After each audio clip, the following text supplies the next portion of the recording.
وسلام على عباده الذين اصطفى أما بعد فأعوذ بالله من الشيطان الرجيم بسم الله الرحمن الرحيم وقل للمؤمنات يغضضن من أبصارهن ويحفظن فروجهن ولا يبدين زينتهن إلا ما ظهر منها وليضربن بخمرهن على جيوبهن صدق الله مولانا العظيم اللهم صل على سيدنا ومولانا محمد وعلى آل سيدنا ومولانا محمد وبارك وسلم۔ میرے محترم بزرگوں اور دوستوں، عزیز ساتھیوں، اللہ تبارک و تعالی نے نبی کریم صلی اللہ علیہ وسلم کو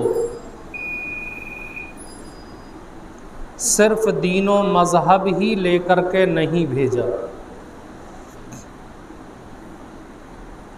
بلکہ آپ کو اسلامی تہذیب اور ثقافت کا علم بردار بنا کر بھی بھیجا۔ جہاں آپ نے ایک طرف امت کو عبادت خداوندی کے طریقوں کو واضح کرتے ہوئے روزہ، نماز، حج اور زکوٰۃ کے مسائل ذکر فرمائے، وہیں دوسری طرف زندگی گزارنے کے لیے شرعی اصول کا بھی ذکر کیا۔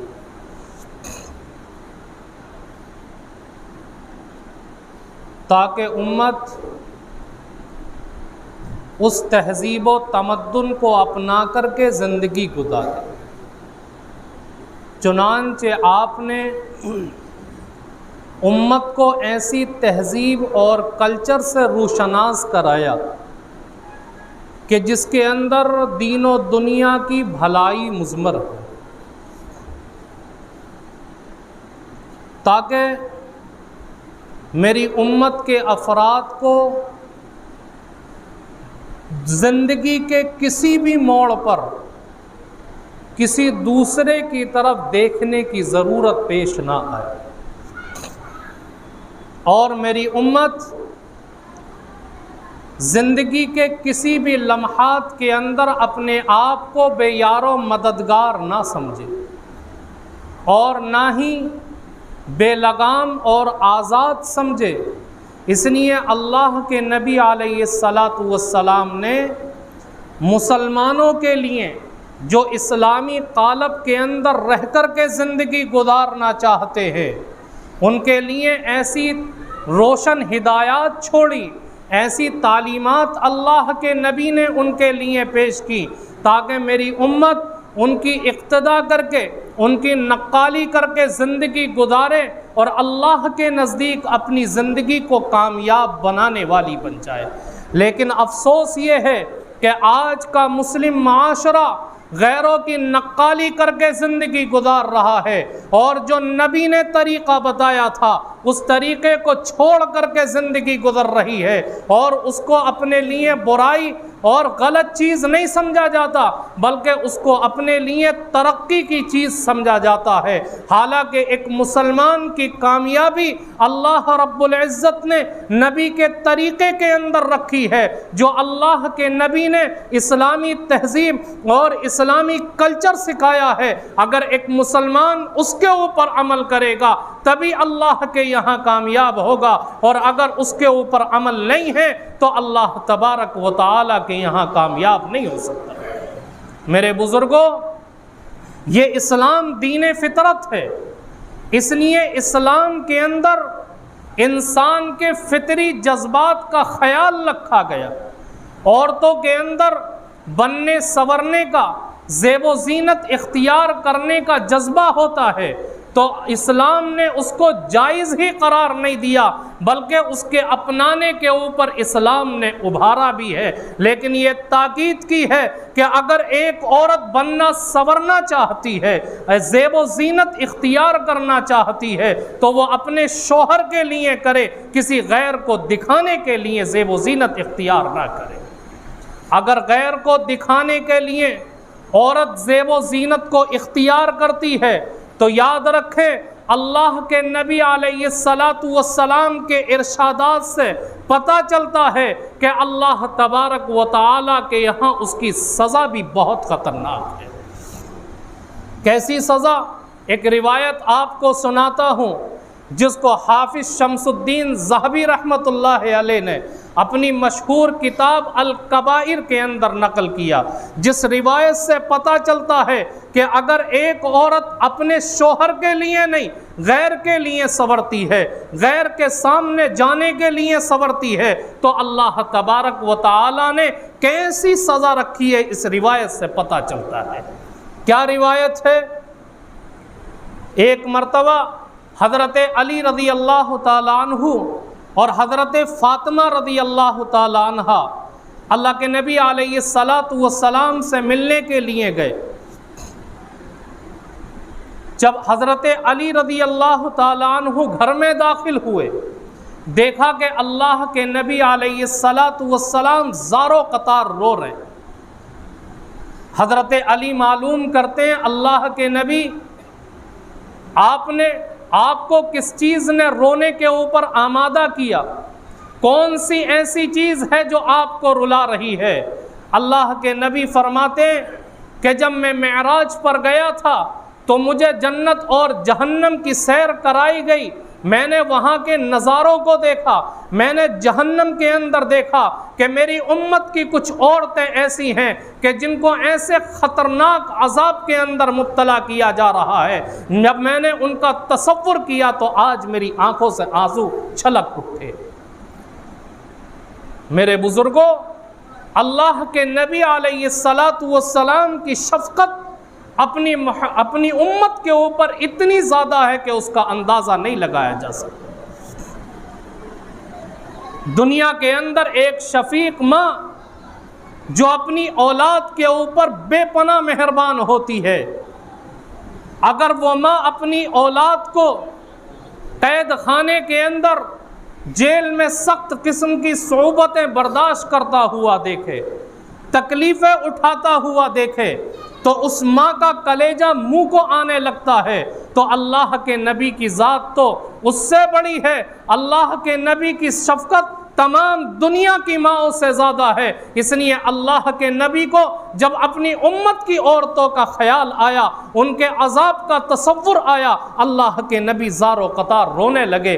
حضرت فاطمہ کہتی ہیں ابا جان بتائیے تو صحیح کہ وہ کون سی عورتیں تھیں، ان کو کیا عذاب ہو رہا تھا؟ اللہ کے نبی نے ترتیب سے 6 عورتوں کا تذکرہ کیا، 6 عورتوں کا۔ میں صرف ایک کا تذکرہ آپ کے سامنے رکھتا ہوں جو آج بیان سے متعلق ہے۔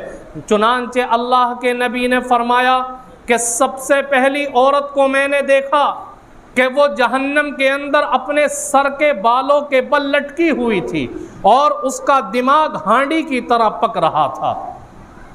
اب اندازہ لگائیے کہ جہنم کے اندر ہونا بذات خود ایک مہلک عذاب، دردناک عذاب ہے، پھر بالوں کے بل لٹکنا اس سے بڑا عذاب ہے۔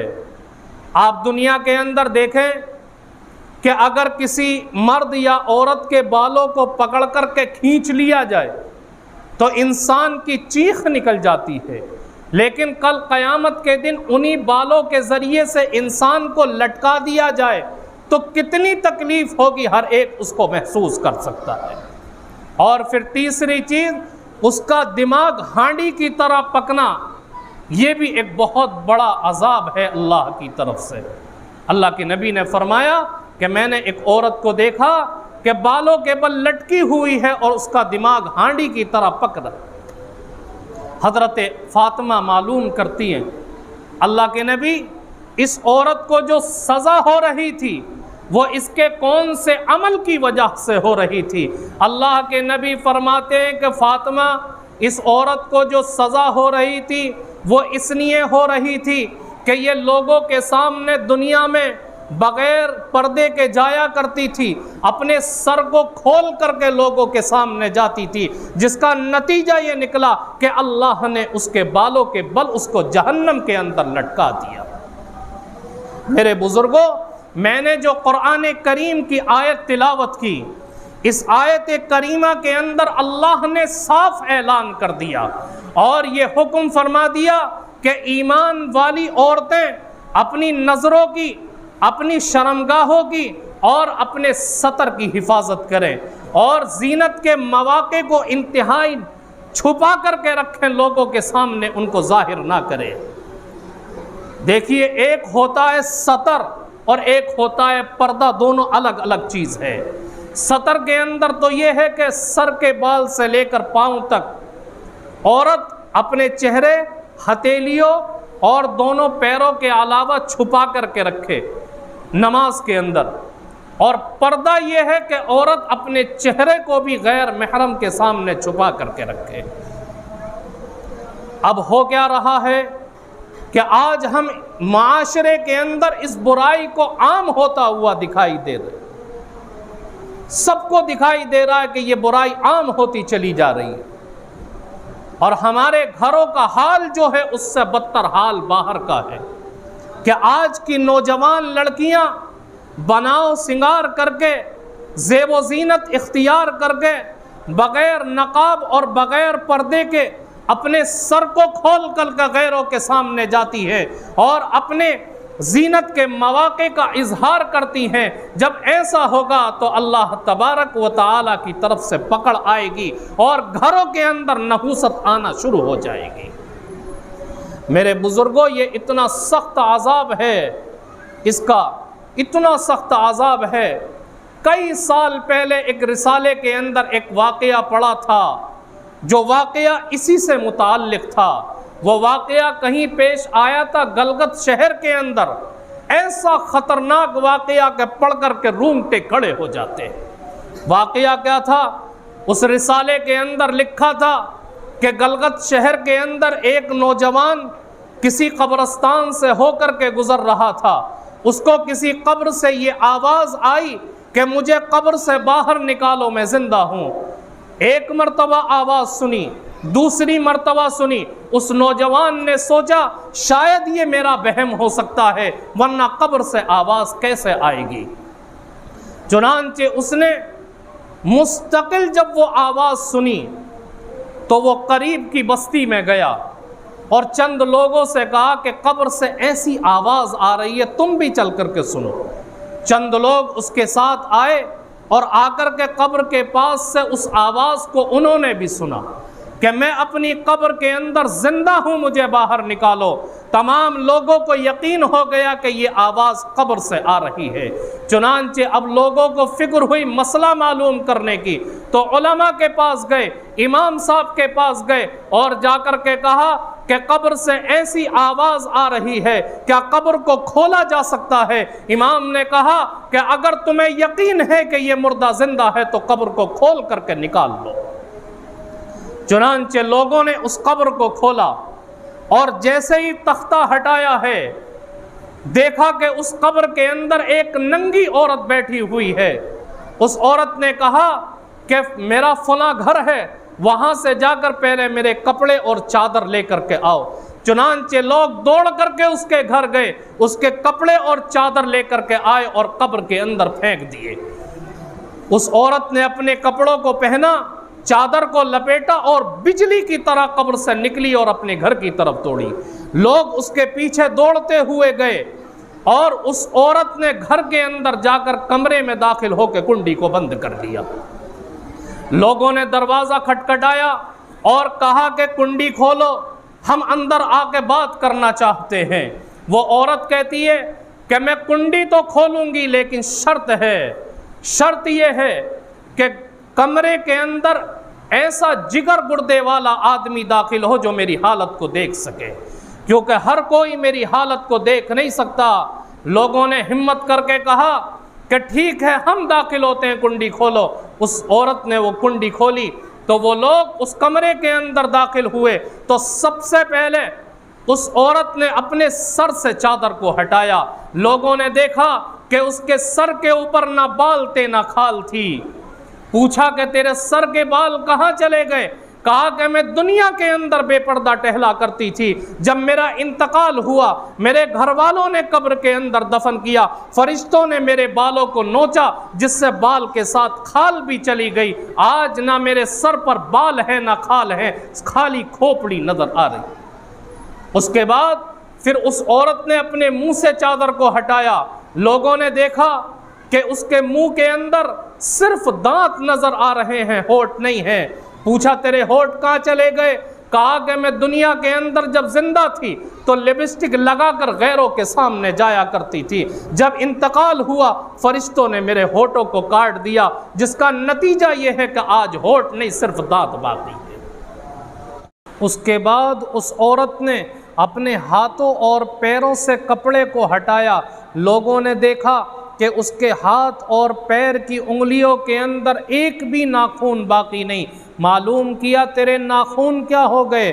تو اس نے کہا کہ میں نیل پالش لگا کر کے لوگوں کے سامنے جایا کرتی تھی، جب میرا انتقال ہوا تو فرشتوں نے ایک ایک ناخن کو اکھاڑ لیا، اور یہ باتیں بتانے کے بعد پھر وہ عورت مردہ اور بے جان ہو گئی۔ لوگوں نے اسے اٹھا کر کے دوبارہ قبر کے اندر دفن کر دیا۔ اب کسی کو یہ سوال پیدا ہو سکتا ہے کہ مردے تو زندہ نہیں ہوا کرتے، یہ عورت کیسے زندہ ہو گئی؟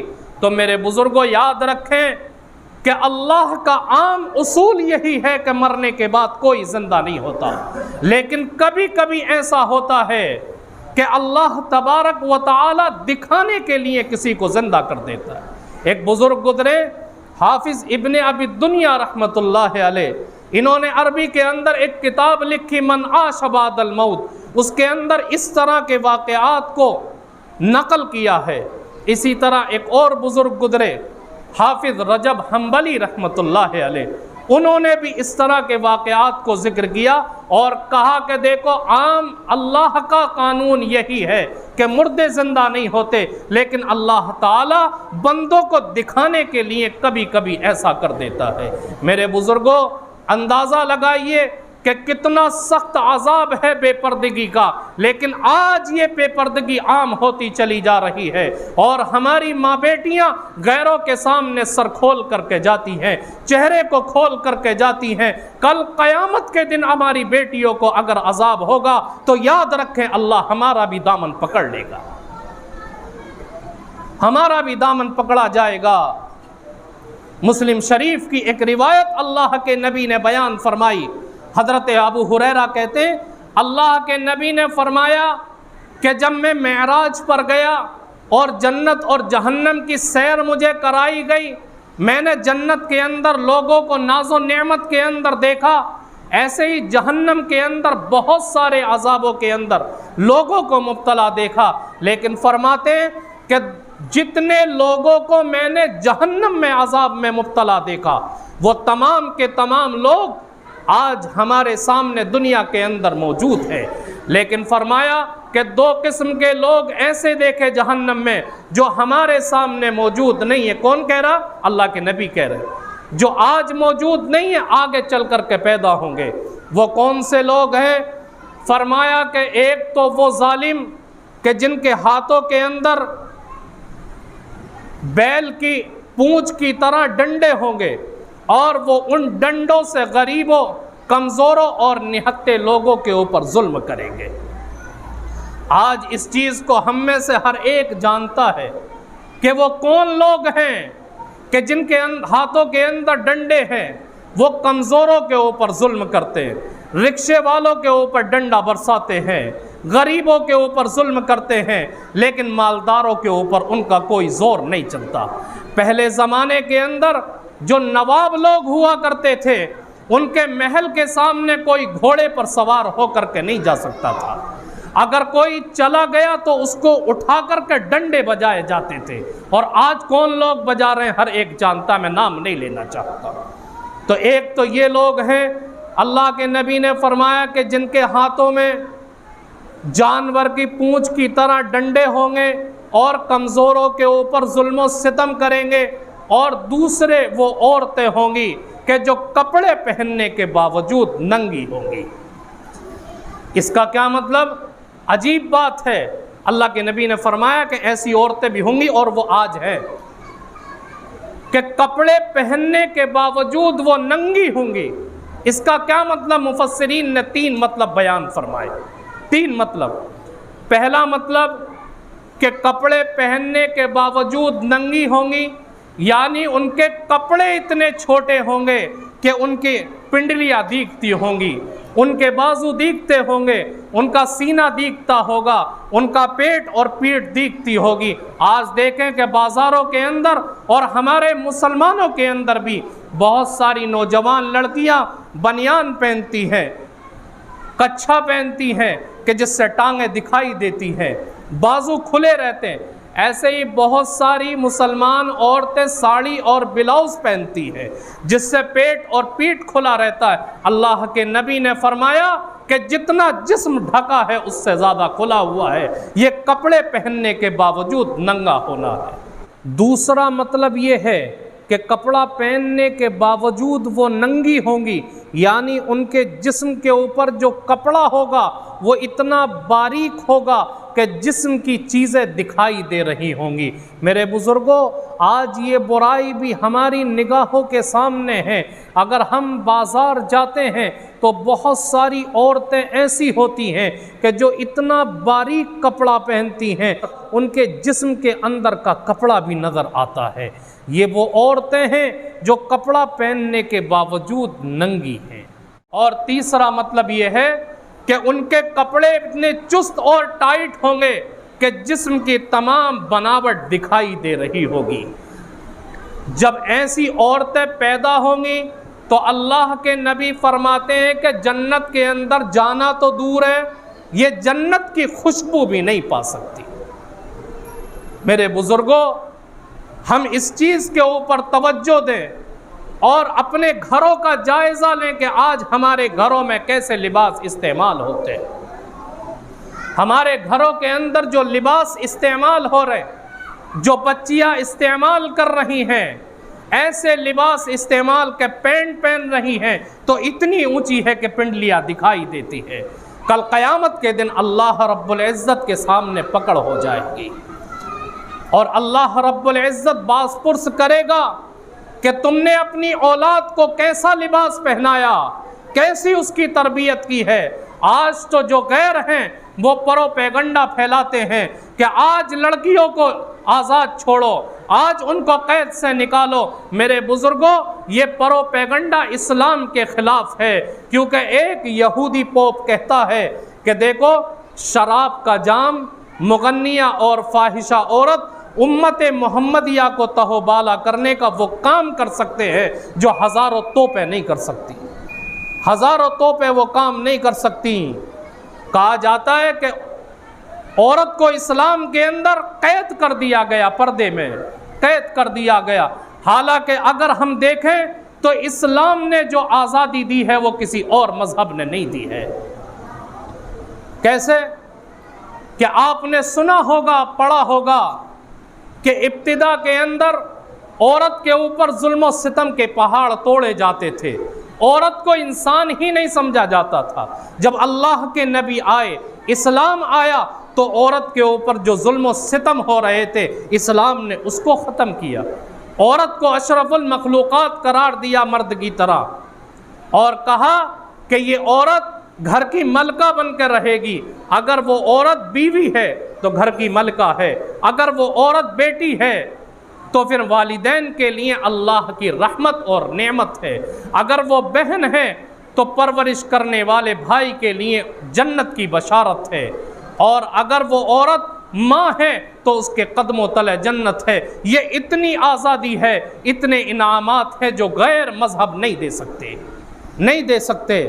کہا جاتا ہے کہ اگر عورت کو گھر کے اندر پردے میں قید کر کے رکھا جائے گا تو یہ عورت دنیا کے اندر دیکھ کر کے عزت نہیں کما سکتی مرد کی طرح، حالانکہ یہ ان کا غلط نظریہ ہے۔ میرے بزرگوں، آپ نے کرناٹک کے اندر دیکھا کہ جو لڑکیاں 5-5 سال تک ٹک ٹاک پر ناچتی ہیں، گانوں کے سامنے ناچ کر اپنے جسم کی نمائش کرتی ہے، ان کو وہ مقام حاصل نہیں ہوتا، ان کو وہ عزت نہیں ملتی جو ایک پردے میں رہنے والی خاتون کو اللہ نے ایک جھٹکے کے اندر عزت عطا کر دی، اور آج ساری دنیا کے اندر اس کی تعریف کے پل باندھے جا رہے ہیں۔ یہ کون تھی؟ پردے میں رہنے والی عورت تھی، پردے میں رہنے والی نوجوان لڑکی تھی۔ اس لیے میرے بزرگوں، ہم اپنی اولاد کے بارے میں فکر کریں، اپنے گھر کے بارے میں فکر کریں، اور سوچیں کہ ہمارے گھر کے اندر پردے کا لحاظ کتنا کیا جا رہا ہے، ہماری بچیاں کس طرح کے لباس کو استعمال کر رہی ہیں۔ کیا ہماری بچیاں غیروں کی نقالی تو نہیں کر رہی؟ غیروں کے لباس کی طرح لباس تو نہیں پہن رہی؟ اگر غیروں کی نقالی کی، غیروں کے لباس کو اپناتا، تو یاد رکھو کہ دنیا اور آخرت کے اندر اللہ ذلیل کر دے گا، کامیابی نہیں دے گا۔ کامیابی کب ملے گی؟ کامیابی تبھی ملے گی جب ہمارا لباس، ہمارا رہنا سہنا، ہماری زندگی کا طرز عمل اللہ کے نبی کے بتائے ہوئے طریقے کے مطابق ہوگا۔ اس لیے کوشش کریں اپنے گھروں کے حالات کو سدھارنے کی، اپنی بچیوں کے حالات کو سدھارنے کی، اور تاکید کریں ان کو باپردہ رہنے کی۔ اللہ تعالی ہم سب کو کہنے سننے سے زیادہ عمل کی توفیق عطا فرمائے۔